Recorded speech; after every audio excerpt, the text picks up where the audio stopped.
समाज माध्यमावरती वेगवेगळे व्हिडिओ आम्ही जेव्हा ह्या यूट्यूब चॅनलवरती करतो, त्याच्यामधली एक अडचण अशी असते की चालू विषय जे आहेत त्याच्यावरतीच फक्त केले जातात. काही विषय थोडेसे बाजूला पडलेले असतात आणि त्याची दखल मग बऱ्याचदा घेतली जात नाही. आजचा जो मी हा विषय निवडलेला हा आत्ताच त्याच्या बाबतीतली अशी काही फार वेगळी घटना घडलेली नाही, पण त्याच्यावरचं एक पुस्तक प्रकाशित झालेलं आहे आणि म्हणून तो अतिशय महत्त्वाचा आहे. ते पुस्तकाचं मुखपृष्ठ मी तुम्हाला आता समोर दाखवतो.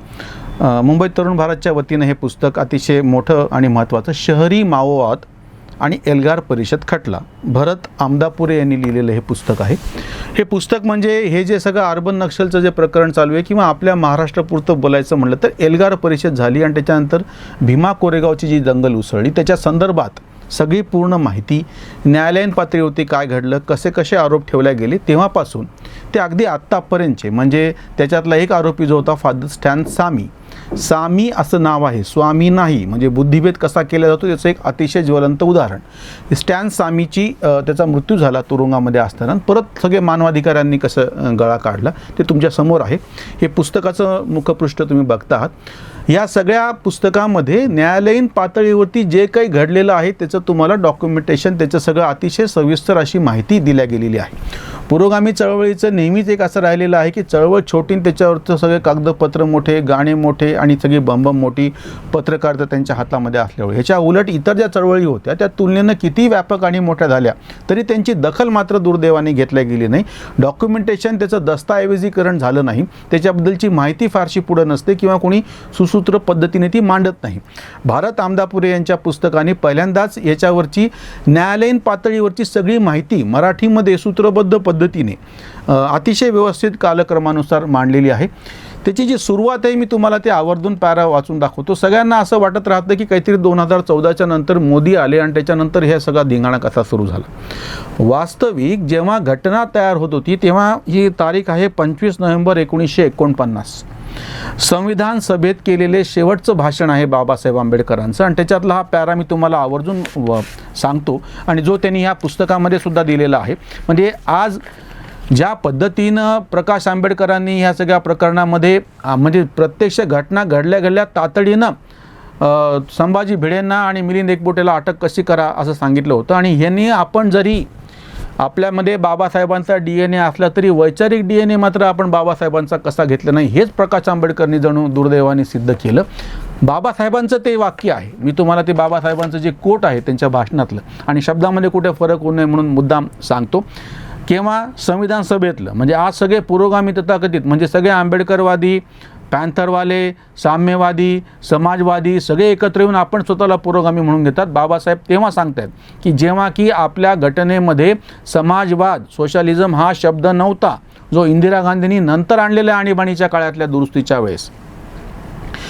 साम्यवादी पक्ष आणि समाजवादी पक्ष दोघे म्हणजे सोशलिस्ट आणि कम्युनिस्ट, साम्यवादी पक्ष आणि समाजवादी पक्ष या दोन घटकांकडून संविधानावर मोठ्या प्रमाणात नापसंती व्यक्त करण्यात येत आहे. म्हणजे आता संविधान बचाव नावाचं हे सगळे ड्रामे करतात ना आत्ता, म्हणजे ह्यांनाच कसं संविधान मंजूर नव्हतं हे बाबासाहेब संविधान सभेच्या शेवटच्या भाषणातच सांगतायत. म्हणजे यांचं वैचारिक ढोंग बघा कसं येते. साम्यवादी पक्ष आणि समाजवादी पक्ष या दोन घटकांकडून संविधानावर मोठ्या प्रमाणात नापसंती व्यक्त करण्यात येत आहे. ते संविधानाच्या प्रती नापसंती का व्यक्त करतात? खरोखर संविधान वाईट आहे म्हणून ते नापसंती व्यक्त करतात का? निश्चितपणे नाही असे मी मानतो. साम्यवादी पक्षाला कामगारांच्या हुकुमशाही तत्वांवर आधारलेले संविधान हवे आहे. लक्षात घ्या, बाबासाहेबांनी अतिशय वैचारिक पातळीवरती शुद्ध असं नीट मांडणी केलेली आहे. साम्यवादी पक्षाला कामगारांच्या हुकुमशाही तत्वांवर आधारलेले संविधान हवे आहे. हे संविधान संसदीय लोकशाहीवर आधारित असल्यामुळे ते संविधानाचा निषेध करतायत. आता समाजवाद्यांना दोन गोष्टी हव्या आहेत. पहिली गोष्ट त्यांना हवी आहे ती अशी की ते जर सत्तारूढ झाले तर मोबदला न देता खाजगी संपत्तीचे राष्ट्रीयकरण किंवा सामाजिकरण करण्याचे संविधानाने त्यांना स्वातंत्र्य दिलेच पाहिजे. समाजवाद्यांना जे वाटतं ना की बाबा आपला नियंत्रण पाहिजे आणि कोणाचाही कब्जा घेणे, एअर इंडिया अशाच पद्धतीने अचानकपणे नेहरूंनी ताब्यात घेतली, टाटाकडे ती होती. समाजवाद्यांना हवी असलेली दुसरी गोष्ट अशी की संविधानातील मूलभूत अधिकार निरपेक्ष आणि कोणत्याही निर्बंधाशिवाय असावेत. जेणेकरून त्यांच्या पक्षाला सत्ता स्थापन करण्यात अपयश आले तर केवळ अनिर्बंध टीका करण्याचेच नव्हे तर राज्यव्यवस्था उलथून पाडण्याचेही स्वातंत्र्य त्यांना हवे आहे आणि या प्रामुख्याने 2 कारणांमुळे संविधानावर टीका करण्यात येत आहे. 1949ला वैचारिक पातळीवरती अतिशय स्वच्छपणे बाबासाहेबांनी ही भूमिका आपल्यासमोर ठेवलेली होती, मांडणी पण केलेली होती. बाबासाहेबांच्या मूळ घटनेमध्ये समाजवाद हा शब्द नाही. सेक्युलरिझम आणि सोशलिझम हे आपण नंतर घुसडलेले शब्द आहेत इंदिरा गांधींनी आणीबाणीच्या काळामध्ये. दुसरा मुद्दा जो आता आपल्या विषयाशी संबंधित आहे आणि हे पुस्तक जे शहरी माओवाद आणि एल्गार परिषद खटला याच्यावरतीच आहे. सगळ्यांना असं वाटत राहतं की काहीतरी आत्ताची घटना आहे. हा जो सगळ्यात पहिला रेफरन्स आहे अगदी पार 1967ला चारी मुजुमदारनी नक्षलवाडी नावाच्या गावामध्ये ही चळवळ सुरू केली म्हणून त्याला नक्षलवाद असा शब्द आला. त्याच्यानंतर 1968ला आंध्र प्रदेशमध्ये उठाव झालेला आहे. त्याच्यानंतर 1972ला चारू मुजुमदारला अटक झाली आणि तुरुंगात त्याचा मृत्यू झाला. हे आधीच्या फक्त घटना मी संदर्भ म्हणून सांगतोय की ज्याचा आत्ताच्या सरकारशी काही संबंध नाही किंवा मी सरकारचं नावच घेत नाही. सत्तेवरती कुठला पक्ष आहे, कोण पंतप्रधान आहे हे आपण बाजूला ठेवूयात. हे जे ज्या पद्धतीचं काम संविधानाच्या विरोधामध्ये जाऊन आणि सशस्त्र क्रांतीद्वारे आज हे गांधीचं नाव घेतात ना पुरोगामी सगळे, त्यांनी ह्याचं उत्तर द्यायला पाहिजे की सगळे नक्षलवादी जाऊ द्या, कम्युनिस्टसुद्धा अहिंसा हे मूलभूत तत्त्व मानत नाही जे गांधींना मान्य होतं. यांचा भारतीय संविधानावरती विश्वास नाही. आपण यापूर्वी पण व्हिडिओमध्ये केलं होतं की जगामध्ये लोकशाहीद्वारे निवडून आलेलं सरकार कम्युनिस्टांचं फक्त भारतातलं आहे. इतर ठिकाणी कम्युनिस्टांना लोकशाही मंजूर नाही.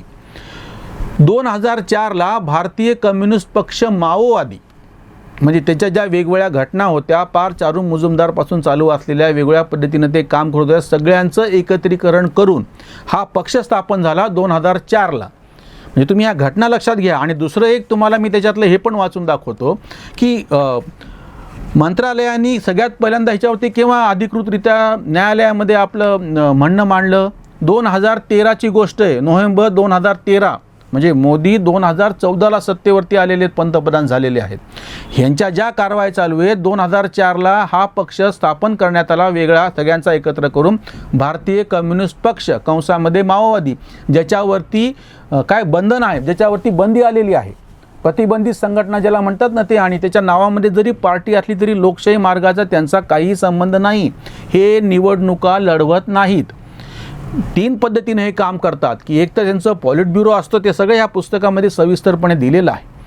त्याच्यानंतर सशस्त्र पद्धतीने अगदी ग्रामीण भागामध्ये, आदिवासी भागामध्ये त्यांच्यातली जी अस्वस्थता ओळखून सशस्त्र उठाव करणे, सशस्त्र लक्षात घ्या, लोकशाहीच्या मार्गाने विरोध करणे असं दिलेलं नाही. अधिकृतरित्या जे डॉक्युमेंट ह्या पक्षांनी, भारतीय कम्युनिस्ट पक्ष माओवादींनी जाहीर केले त्याच्यामध्ये सशस्त्र उठावच लिहिलेलं आहे. हे जे बुद्धिभेद करतात ना डावे, त्याच्यामुळे हे पुस्तक महत्त्वाचं आहे, ज्यांनी शब्दशः प्रत्येक गोष्टीची चिकित्सा केलेली आहे.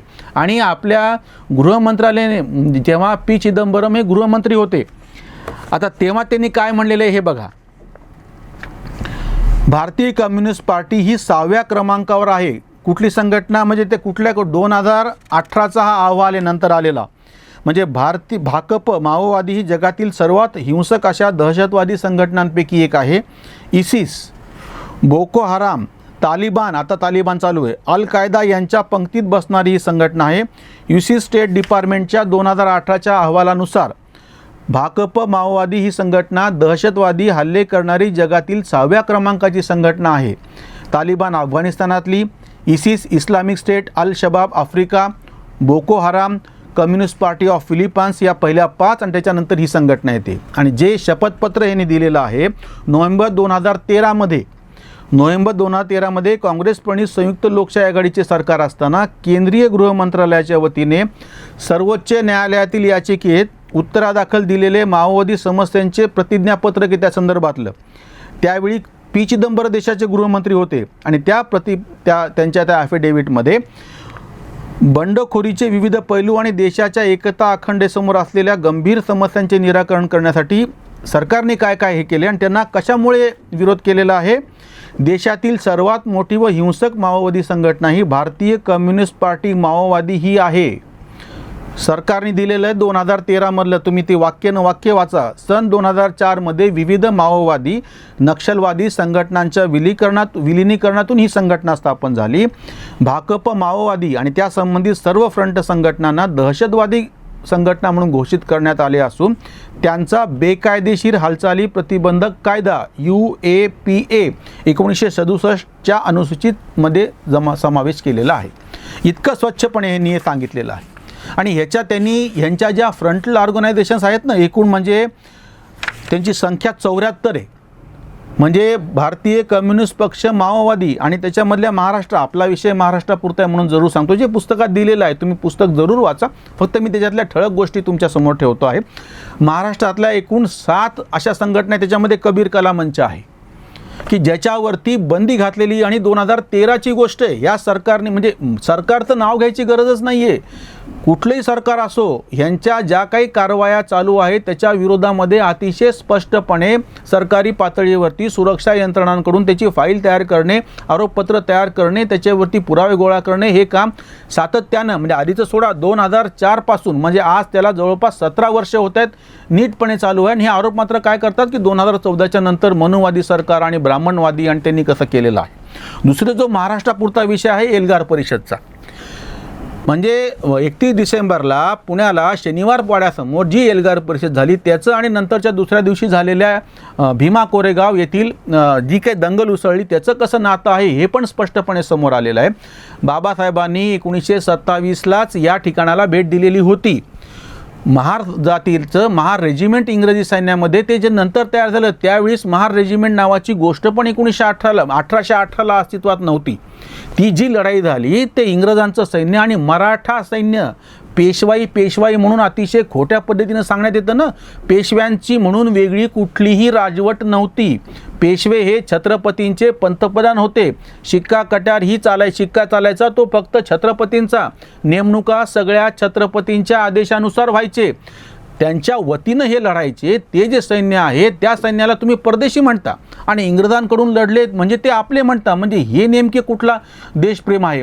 बाबासाहेबांनी सुद्धा इंग्रजांकडून ते लढले म्हणून त्यांचं कौतुक केलेलं नाही. महार समाजाला, महार रेजिमेंट जी नंतर झाली, इंग्रजांनी सैन्यामध्ये भरती करायला मध्ये बंदी घातली होती, त्याचा पुरावा देण्यासाठी म्हणून बाबासाहेबांनी भेट दिली होती. आणि बाबासाहेबांनी समजून सांगितलं की या ठिकाणी ही जी नावं आहेत त्याच्यामध्ये महार जातीची लोक आहेत, त्याच्यामुळे महार हे सैन्यामध्ये लढत होते असा आग्रह धरण्यासाठी 1927ची ती गोष्ट आहे. आज आपल्यासमोर ह्याच्या सगळ्यातून जे प्रकरण समोर येतं आहे या पुस्तकाच्या निमित्तानं, वैचारिक पातळीवरती जी नेहमी बोंब होते की तुम्ही त्याचं काय कागदपत्र नसतात, त्याची माहिती नसती, खटल्यामध्ये काय झाले ते सांगता येत नाही. 2014च्या पूर्वी 150 जिल्ह्यांमध्ये भारतभरचे ज्यांच्या नक्षलवादाचा काही ना काहीतरी ज्यांच्यावरती दुष्परिणाम झालेला होता किंवा त्या ठिकाणी उद्भव झालेला दिसून येत होता. आत्ता 2020 मधला जो रिपोर्ट आहे मागच्या सरलेल्या वर्षामध्ये म्हणजे मार्चपर्यंतचा, एकूण ह्याच्यामधले जवळपास 60 जिल्हे हे नक्षलवाद मुक्त करण्यामध्ये आपल्या प्रशासनाला यश आलेलं आहे. आता 90 जिल्ह्यांमध्ये ह्यांचं अस्तित्व उरलेलं आहे, जे आधी 150 जिल्ह्यांमध्ये होतं. म्हणजे ज्या पद्धतीची कारवाई चालू आहे. आणि दुसरी एक गोष्ट तुम्ही लक्षात घ्या की जो शेवटचा मुद्दा मला सांगायचा आहे, अर्बन नक्षल म्हणून जेव्हा यांचं पूर्णपणे कोंडी ग्रामीण भागात, आदिवासी भागात करण्यात आली तेव्हा हे शहरी भागामध्ये आले. सगळे बुद्धिवादी, सगळे विचारवंत, तथेकथित ह्यांच्यामध्ये घुसून ह्यांनी सगळ्यांच्या कारवाया सुरू केल्या आणि ही गंभीर बाब आहे. शहरी नक्षलवाद, अर्बन नक्षलवाद हा शब्द काँग्रेसच्या UPAच्या काळामध्ये वापरला गेलेला होता, संसदेमध्ये वापरला गेलेला होता.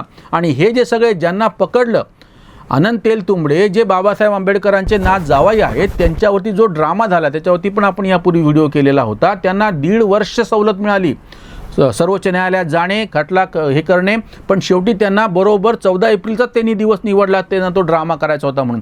14 एप्रिल 2021मध्ये त्यांना शरण या म्हणून सांगण्यात आलं. जी शेवटची मुदत होती म्हणून ते शरण आले आणि त्यांना अटक करण्यात आली.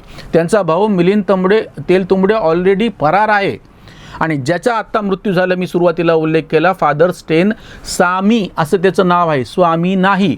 अशा पद्धतीनं बुद्धिभेद करणारी ही एक काय म्हणता येईल त्याची समोर तुमच्या जी संघटना दिसते कबीर कला मंचसारखी. किंवा हे तथाकथित बुद्धिवादी म्हणून किंवा हे आनंद तेलतुंबडे विचारवंत म्हणून समोर आणले जातं. तुमचं प्रत्यक्ष प्रतिभा काय आहे, विचार काय आहे, त्याचा आम्ही त्या पातळीवरती सन्मान करू. पण तुम्ही भारतीय कम्युनिस्ट पक्ष, माओवादी ह्या बंदी असलेल्या आणि त्यांचं फ्रंटल ऑर्गनायझेशन कबीर कला मंच आणि इतर पण आहेत महाराष्ट्रातल्या सुद्धा, एकूण सगळ्या मिळून 72 आहेत, यांच्याशी संबंधित आहात ह्याचे पुरावे आणि यांच्यावरती बंदी आधीच्याच शासनाने घातलेली आहे. या पुस्तकांनी फार स्वच्छपणे हे सगळे मुद्दे समोर आणलेले आहेत. हे पुस्तक ज्यांना ह्या विषयातला अभ्यास करायचा आहे त्यांनी जरूर त्याच्यामध्ये हे करावं. लोकशाही अस्तित्वात येण्यासाठी की लोकशाही बळकट होण्यासाठी बाबासाहेबांनी सुरुवातीला जे धोके सांगितले होते त्याच्यामध्ये साम्यवाद आणि समाजवादाचा धोका स्पष्टपणे नोंदवलेला होता.